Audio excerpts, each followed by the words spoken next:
When the choice seems to be to tear down the church, or build a wall around it, we aim to walk the narrow road of nuance through the wilderness between the warring factions, and try to figure out what it means to love God and people well.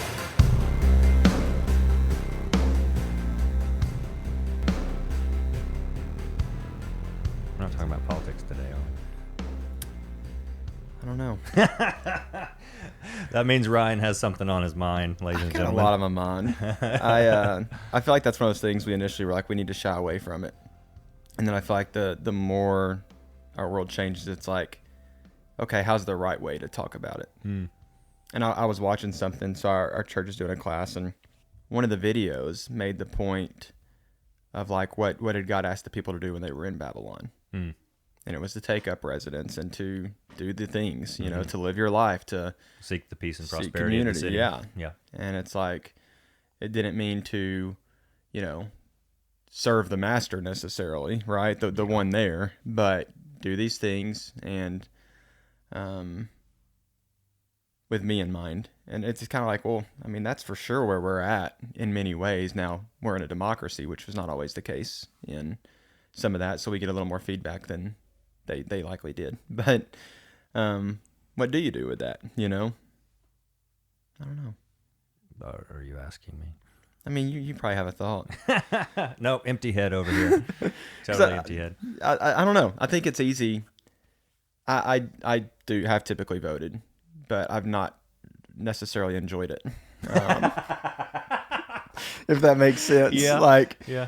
because especially like in situations like we're in today, like there's no great option. No. And I think the guy's point on this video was essentially like, well, what's the one that allows you to do what God's asked you to do and does not threaten that? I'm like, okay, that's interesting. I don't know. I think there's an alternate take to that too. Yeah, for sure. Because I think anything of the world's going to be threatening, but Yeah. what is least threatening? I don't know. I think fundamentally something to remember is that the kingdom of God and the world are not going to shake hands. Yeah. And that this isn't just a political reality. This is in every area Yeah. of your life. And I think Yeah. we've talked a lot along these kind of lines, but in the call of the kingdom and the American dream are not compatible. That's not to say that you can't have a house or a car or whatever, but that Well, those things are typically necessary. yeah, So- yeah. I mean, or useful at you least. could argue that point, but just that there never was and there never will be a political situation that plays nice with the kingdom of God and its requirements, because Jesus says things like die to yourself and love your enemies, and the first will be last, and sell everything that you have, and you know, all these things that are not compatible with our selfishness, if I can put it that way. And I feel like the political platforms are about protecting the things that we have, and that's not even necessarily bad, but it's just that when you're so invested in pursuing a cultural or societal situation that is friendly towards you and your stuff, then that's going to be at odds with the kingdom and the call at some point. And I think just knowing that, it helps us be wise about how we engage publicly, and that knowing that these are not the solutions to our problems. You know, Christ is the solution to our problems, or at least the kind of antidote to them, or the strength to manage them, or the, you know, wisdom to juggle them, whatever. And that really we've talked about citizenship and allegiance before, and that as long as we keep that in mind, I don't think there's anything necessarily wrong with voting or, you know, being a part of this or that party. You just have to, as with anything else, you just have to keep it in perspective. And I think what we are seeing and have been seeing for a number of years now is that in our country anyway, people are not keeping those things in balance, that their other allegiances are becoming primary, and then Christ is kind of hitched to that. Christ becomes secondary. And I think that's where the problem comes in. There's no problem with having a conviction that expresses itself in the public sphere necessarily. It's just that conviction was never the point. Our allegiance is the point. Our relationship with our King is the point. Yeah, I think that's well said. And I think the reason we have to be so careful for it, because it's easy to kind of boil it down to one thing, but even when you look at everything vying for our attention, which we also talk about a lot, but that we let become the focus. Like our hearts get divided. I think we even did an episode essentially titled that. Maybe it was the last one. It was. Blessed are those whose hearts are divided. But we've essentially just parsed our heart out to all these different things, and instead of focusing on Jesus. And I think that's incoming Gable Price reference. Yeah, right. I know. I was trying hard not to. But Why? I know. It's such a good song. It really I is. guess 10%'s the one you're thinking, right? Yep. Yeah. It's a tricky. I don't know. It's difficult terrain to navigate in some ways, but I think we make it more difficult than it needs to be. Yes. What we've been asked to do is pretty simple. We like to chase the shiny things sometimes, you know. We're pretty good at that. Because you're right. I mean, if it is the whole kind of Babylon thing of be in the land and do what you need to do to live peaceably. But for me, then that looks a certain way. But I think we often take it further. Like we're not interested just in the manna for today. We want to set ourselves up like our own kingdom is what it becomes. That's a good thought. I think also something to remember is that as much as the people of God have done that and have been off on the side minding their own business, not trying to meddle with things, the empire is still going to come for you. You know, like it happened to Daniel, it happened to his contemporaries, it happened to the early church, because the way of Jesus is fundamentally a threat to the way of the world. And there comes a point in which you have to choose between the two. And I think that's the thing that is, I think that trips many folks up is an unwillingness to reckon with that reality. That I mean, we've talked about before, if we can just get this guy in the White House, or if we can just pass these laws or get these judges, then we'll have the kind of nation that God wants. And the kind of nation that God wants is the church. Yeah. And I think there's a misunderstanding or a misprioritization of integration with Babylon that just is at some point is never going to work. That everybody is going to reach a point in which they have to choose who they will serve. Yeah, and can't what serve two masters. And it's going to cost. It's going to cost something. Yeah, and it always has.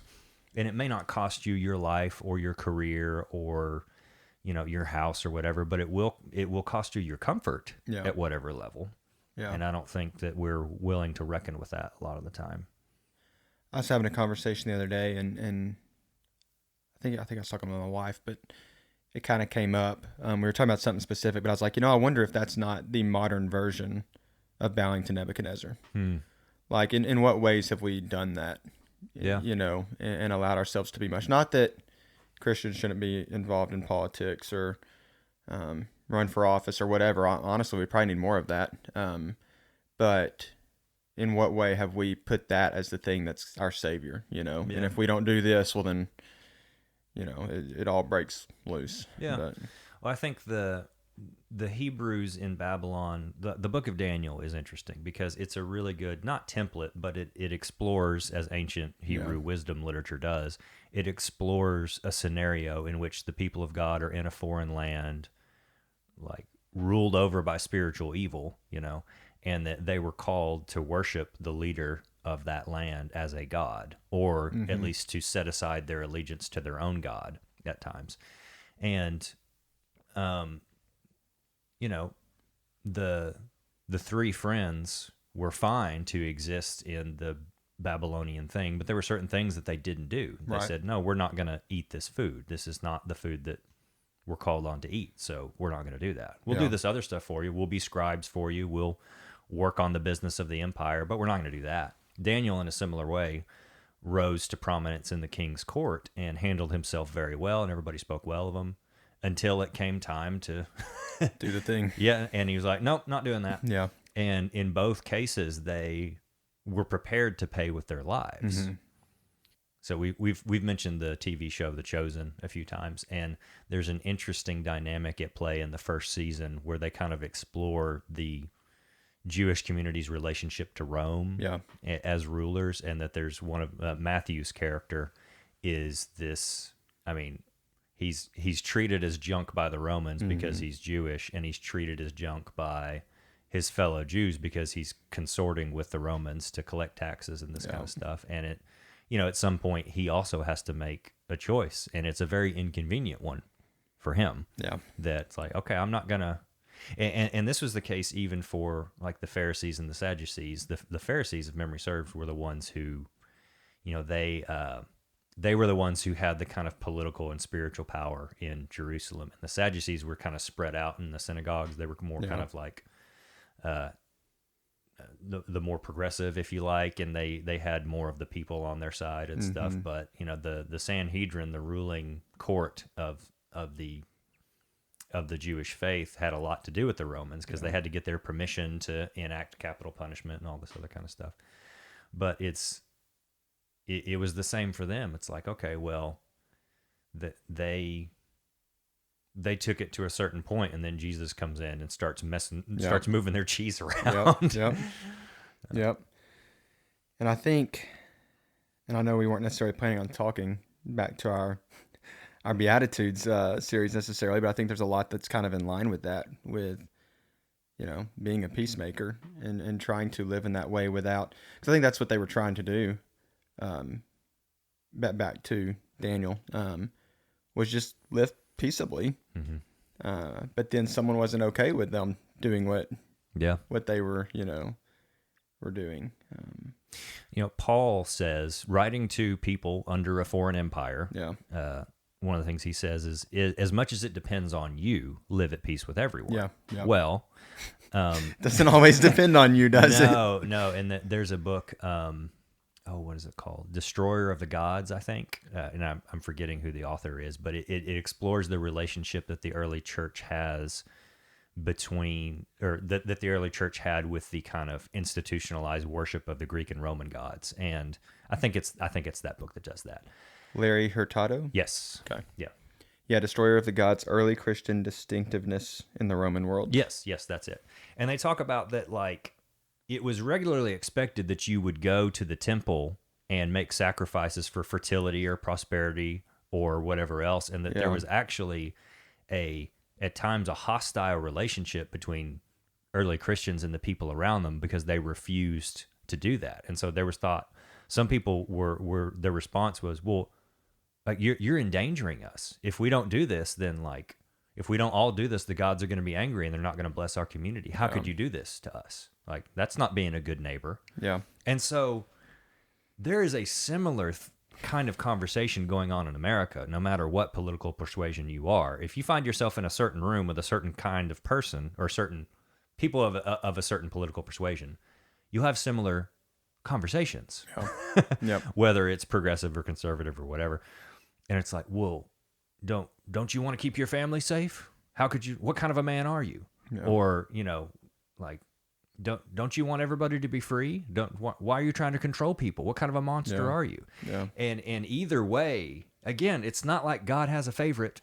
Yeah. When it comes to political parties or political persuasion. And at some point with somebody who is wholeheartedly persuaded that God is on their side, whatever that means exactly, there reaches a moment where it's like, well, what do you mean you don't believe that? That's not, you may have heard, like, I can't believe anybody is a Christian who would vote for Trump. Yeah. Or I can't believe anybody is a Christian who would vote for Biden. Like, I've heard people say that. Yeah. Like, I just don't understand. Like, I don't think you can be. Like, well, that's putting it pretty plainly. Yeah. And it was, I Like, guess. what gospel is that then? Exactly. And it just, it goes back to allegiance, doesn't it? It's like, what do you, there, I think I've said it before on another episode, but there's a quote in one of the later Dune books. What good is your religion if it costs you nothing and carries no risk? Yeah. And I think we have, in many ways, created a Christianity that doesn't cost much and doesn't risk much. Yep. Well, and it's all this mindset of like, and this is where I know we talk about a lot of the same things, but so many of them come together so like frequently. But most people have adopted a Christianity that does not include suffering. Mm-hmm. Yeah. And it's like, no, it's all, but God's just gonna bless me with what. Well, yes, He is going to bless you, but not necessarily in the way you think. So think about this. Like, imagine asking a political candidate, where do does suffering fit into your platform? You're not going to hear it. Wow. I'd not thought about that. Yeah. Because it's all about we're going to alleviate your suffering. Yeah. Isn't yeah. it? We're going to Like, provide for you. We're going to lower Wow. your taxes. We're going to, and I think that, God tells us to be obedient, but he also ensures that we're going to suffer for it. Mm-hmm. It's That's- not like a you may, it's a you will. I'd never thought about that. That's really good. Because it is like, think about, and these are not necessarily bad things, but when a political candidate gets up and is like, I'm going to do this for you and we're going to improve this, and all that sounds good, but it is all about, I'm going to make sure you don't suffer. Yeah. Yeah. And then Jesus comes along and he's like, oh yeah, you are most definitely going to suffer. People are going to hate you. We'll get into this in the later Beatitudes, actually, where he says, blessed are you when people hate you because of me. Yeah. Well, how does that fit into a political platform? Not nicely and neatly. Yeah. Don't hear that one. No. It doesn't really fit. Not if you want people to vote for you. I feel like, and I could be totally wrong in this, but just because of the nature of the world and what's become important, the presidency has become almost more of a celebrity thing than an authority thing. Or a leadership thing. Yeah, and I think it. Again, my opinions may not be wrong. I'm not saying good, bad, whatever, but I think with Obama, you started to even see like this celebrity type culture around the presidency. Mm-hmm. And so, of course, that's some of the rise of social media probably contributed, where you've got the president posting and that's carried on, good or bad. But I don't know. I think it's diluted some of what it used to be, maybe. And at least in people's minds, The big thing for me is integrity. Yeah. Meaning no disrespect to your favorite politician, but just that. I mean, All of them. That's one of the primary currencies of leadership is integrity. Yeah. Can I trust what you say, and can I trust your actions to reflect that you actually have people? Even if I disagree with somebody, I can appreciate their integrity if they have it. Like a public person or a leader of whatever kind.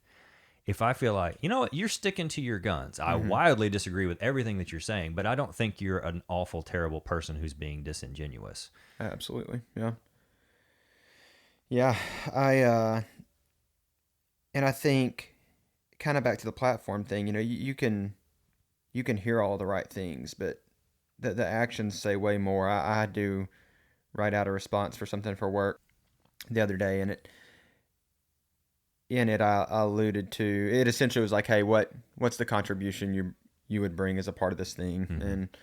And I got to thinking through it, and I kind of pursued another job for a little while. I think we talked about it on earlier episodes. I won't go into it, but it's one of those things that kind of stepping aside from where you are, going to something new, sometimes shows you like the difference in integrity or not, or what you had, and I think, one of the things I mentioned on it was it's easy for an organization, a person, a church, within the terms of what we're talking about, a government to say one thing, but then when you really see it, like behind the curtain, it's not always what it seems to be. Yeah. And that lack of integrity, like, oh yeah, your words sound great, but when I'm really seeing what's important to you, it's not that.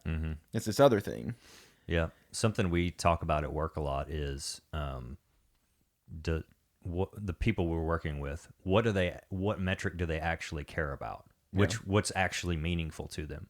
And are we orienting ourselves to actually address that rather than using industry buzzwords or vanity metrics or whatever the case is, or, pursuing more money for ourselves or more success for ourselves? Are we actually focused on solving their problem? In a similar way, we just, our team's growing. We just hired somebody who started this week.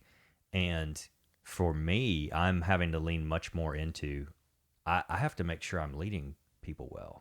And that isn't just saying the right things, but it's having the right rhythms and the right check in and helping get to the right clarity, and really giving them, like, authority and leadership is not, here, you go do this. They're not there to serve you. It is 110% the opposite. It is your responsibility as a leader to serve your followers, as I think Jesus models, quite frankly. And that is a much harder job than just being the guy in charge or the woman in charge.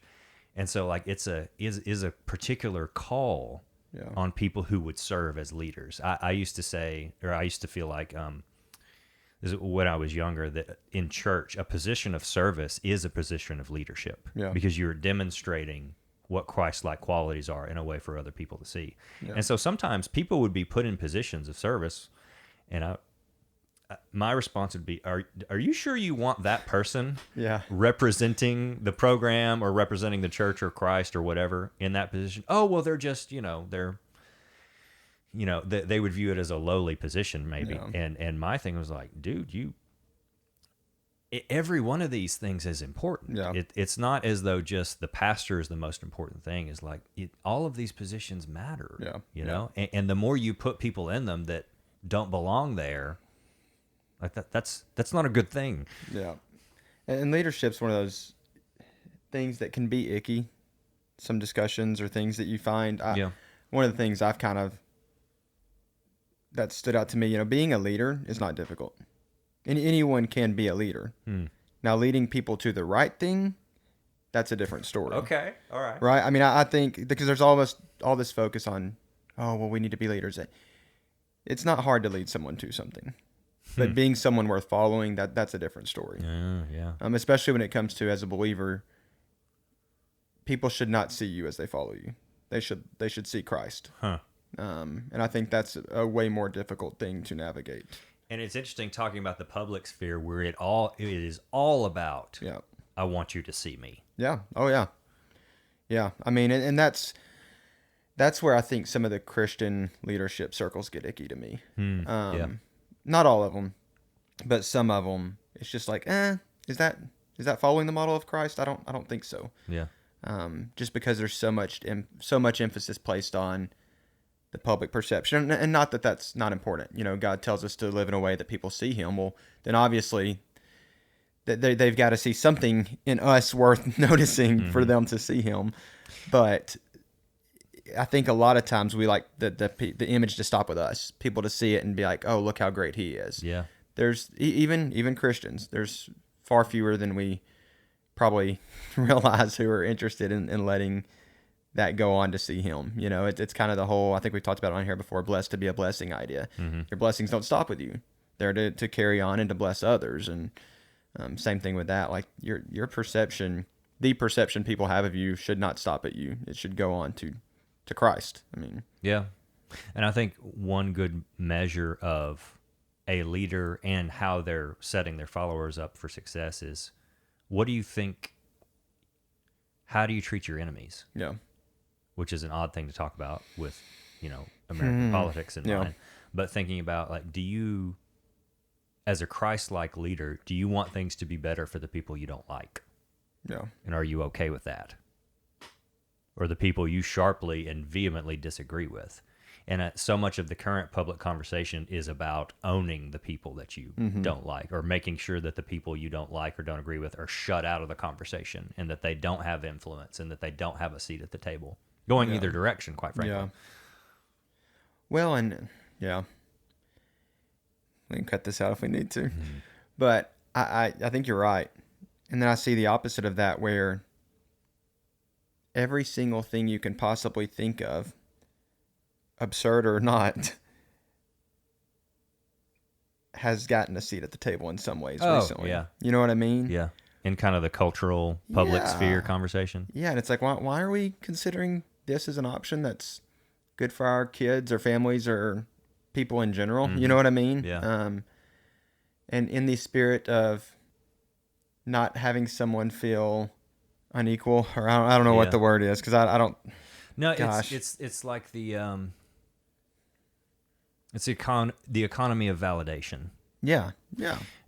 Social media is a big part of this, because social media sells validation. Mm-hmm. And I think that has shaped us as a people to expect that there's that side of it, and then there's the commerce side of it, where, and this is not necessarily bad, but the customer journey and the customer experience is based around validating you and your concerns and your wants and needs. You can get anything you want brought right to you right now, and you don't have to wait. And if there's something wrong with it, you can throw a fit and get what you want.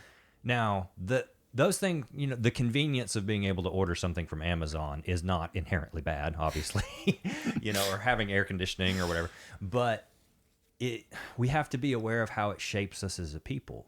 It shapes our expectations that anything I want, I should be able to get Yep. immediately, basically, including feelings. Anything I want to feel, I should be able to feel immediately. Yeah. And if I don't, I'm being deprived of something. Yeah. So if,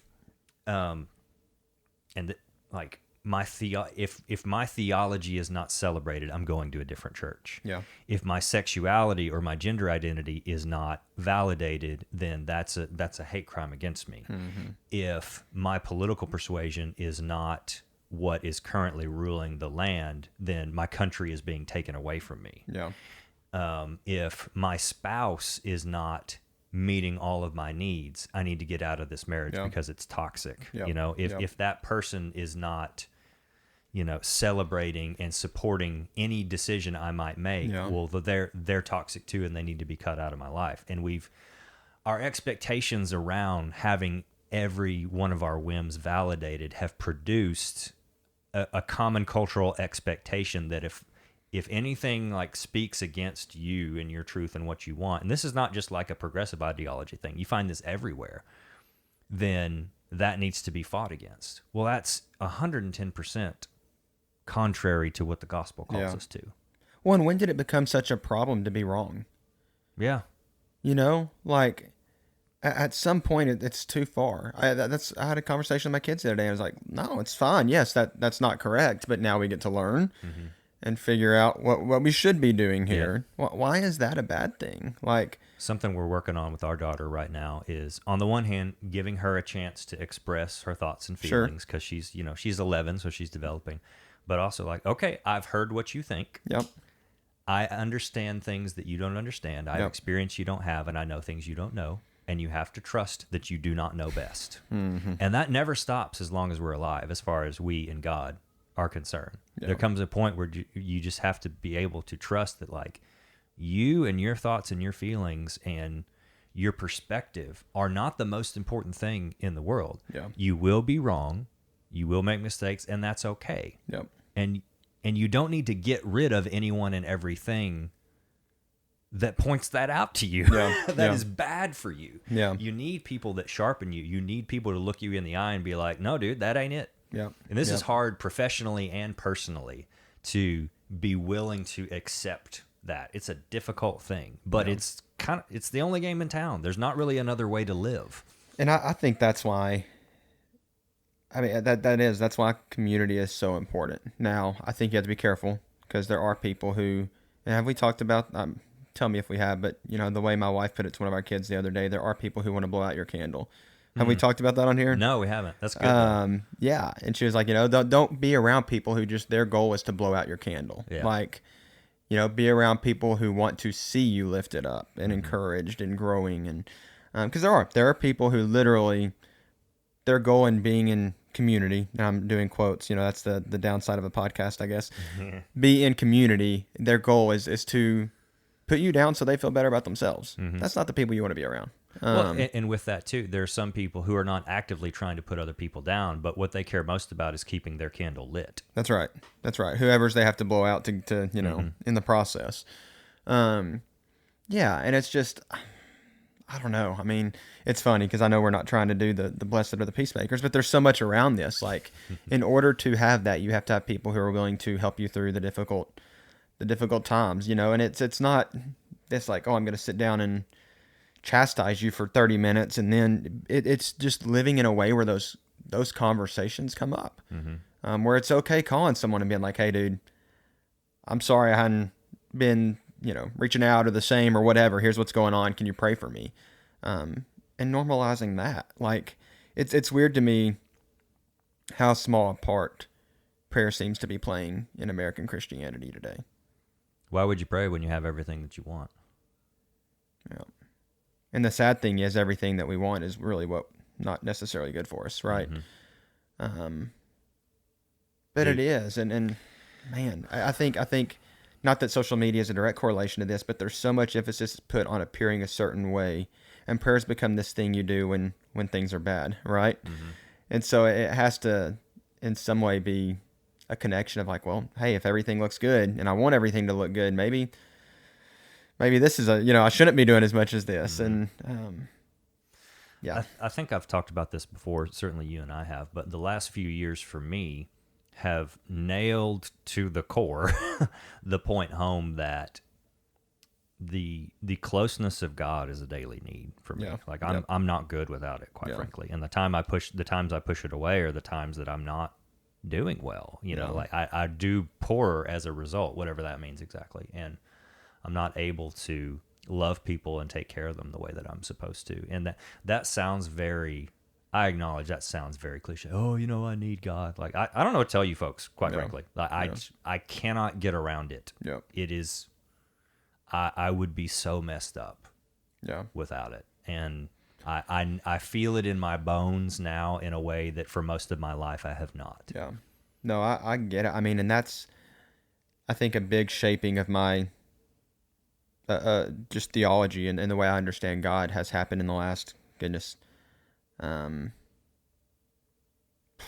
know, 8-9 years of just understanding, like, I have thought way too highly of myself in the past. And I know we've talked about on here, not to be like I should, I don't know, punish myself or something like that.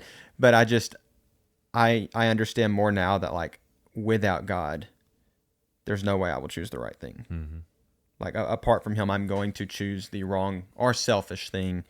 Not that there's not, common grace that even non-believers experience, right? But, like, even though, like, I don't know.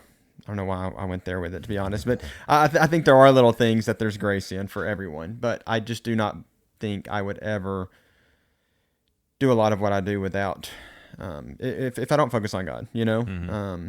Well, I think you hear about doing the right thing for the wrong reason. I think that the universe is designed in a particular way. It runs at a particular frequency, a particular hum, if you like. And it is when we get in step with that we are the most human, as we are designed and intended to be. So you can appreciate a sunset. Anybody can. But appreciating a sunset as a child of God who is grateful for him helping you through all the crap, that is a different kind of appreciation for a sunset. Yeah. And the knowledge that the same God who painted this, who designed the kind of physical characteristics of the universe to reflect something of his creativity, and there it is the same one who, puts his hand on your shoulder when you're racked with grief because your life is falling apart. That is a different kind of appreciation. Yeah. And that's the way I think we're supposed to do it. It takes on a new depth of meaning, and that is the way it was intended to be. Yeah. Yeah, I think so. I mean, I think, and I don't know, I think one of the things I do a lot, I'm enjoy the outdoors and appreciate it, but looking at the ways that we have taken what God created and looking at what we've created with it. Mm-hmm. And to your point earlier, not that it's all bad, right? There's obviously been things that are good for society in different ways, but in how much more has it detracted from what God created and what he's created us to do, and the pursuit of all these innovations. And I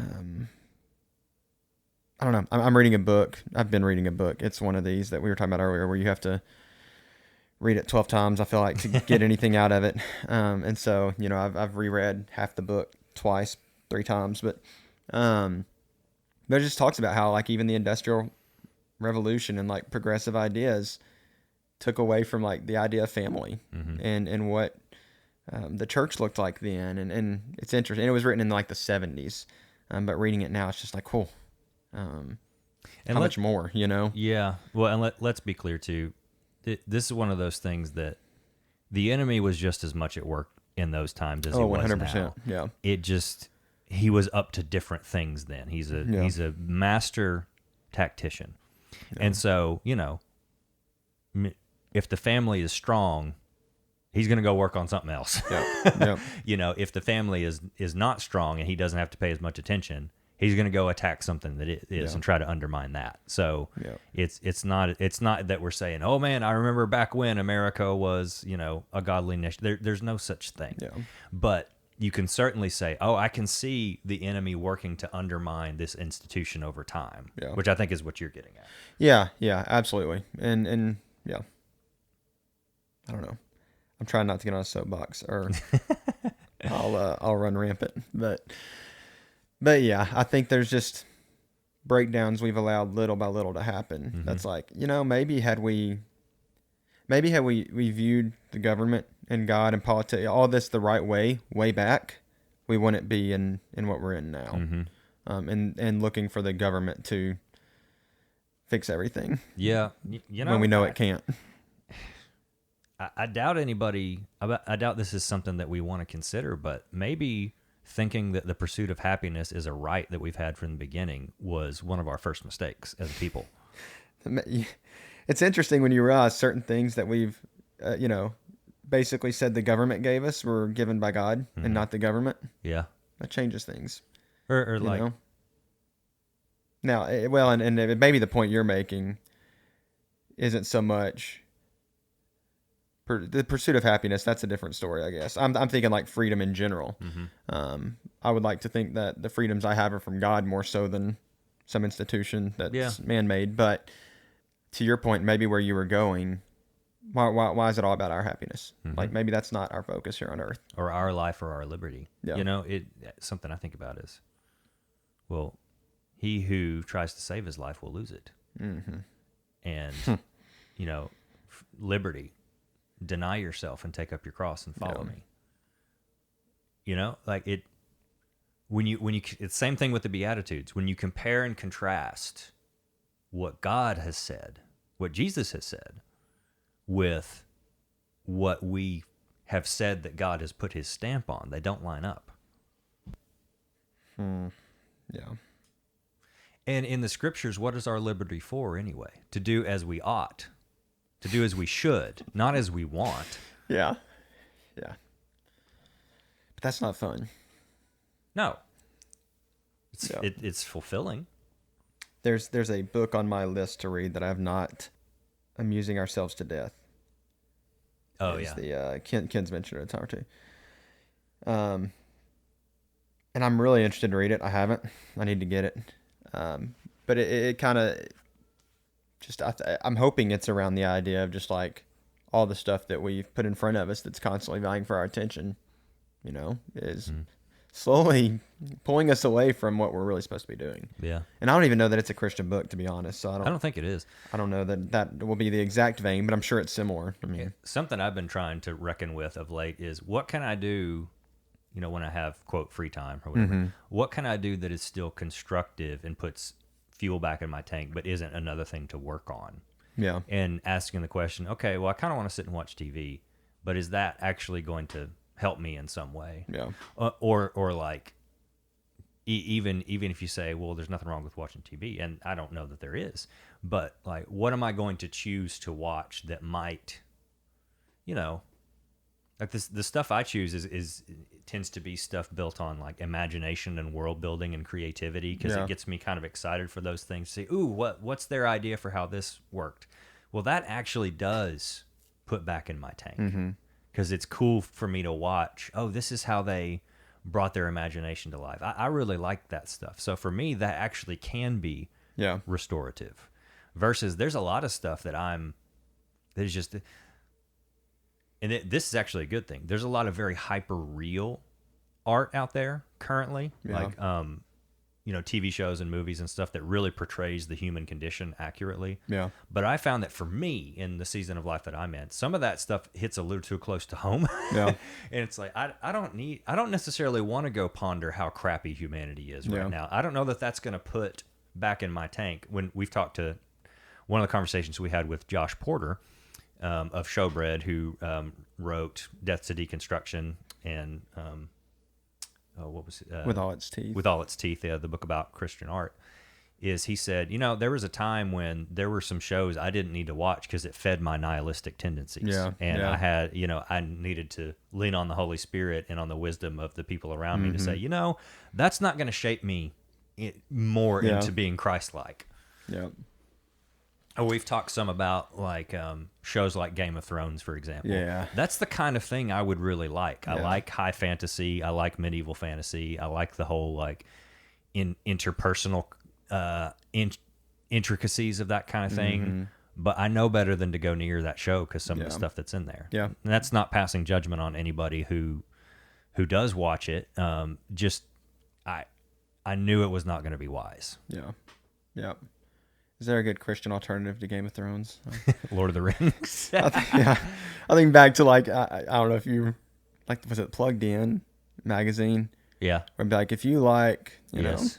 know, Three Doors Down, or then this is the gosh. Christian artist for, Yeah.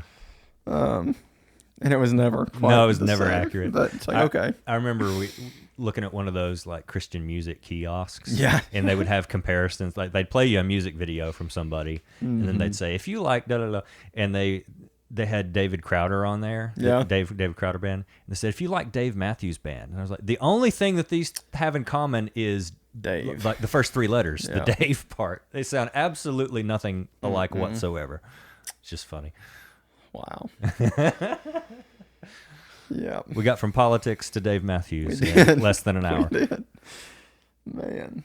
Yeah. But, well, and goodness, I don't know how to go back from that. But Yeah. What's your Jerry Springer final thought here, Ryan? I don't know, man. I think a lot of times we can talk for an hour and then it's like, well, man, it's helpful to talk through. I don't know that I've got the answer. And I think that's the tough thing with politics and government and just Christianity and living in the tension. Because I do. It's like, you know, I feel like there's a responsibility to somehow use my faith to influence what I can. But then feeling like, man, the government's just gotten beyond really anyone being able to just vote and make a difference. Well, I think the important things to remember are the things that we can do are the things that the people of God has always been able to do. Yeah. We can love God and love our neighbor. Yep.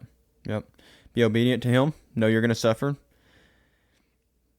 And, you know, suffer obediently, I guess. Yeah, is I mean, the loving anybody and anything well takes sacrifice. Yeah. And we should expect that to love God and to love our neighbor will require things of us that we don't want to give. But that's the call. Yeah. And that there are things that will conflict with that. And if somebody or something comes along and tries to tell you that that's not what the Christian life requires of you, then you don't need to follow that person. And you don't need to listen to them. Yeah. And in general, I mean, it may not be a bad idea just to kind of acknowledge, like, if it doesn't hurt a little bit, maybe I need to question it. Maybe I'm seeking my own happiness and satisfaction a little too much.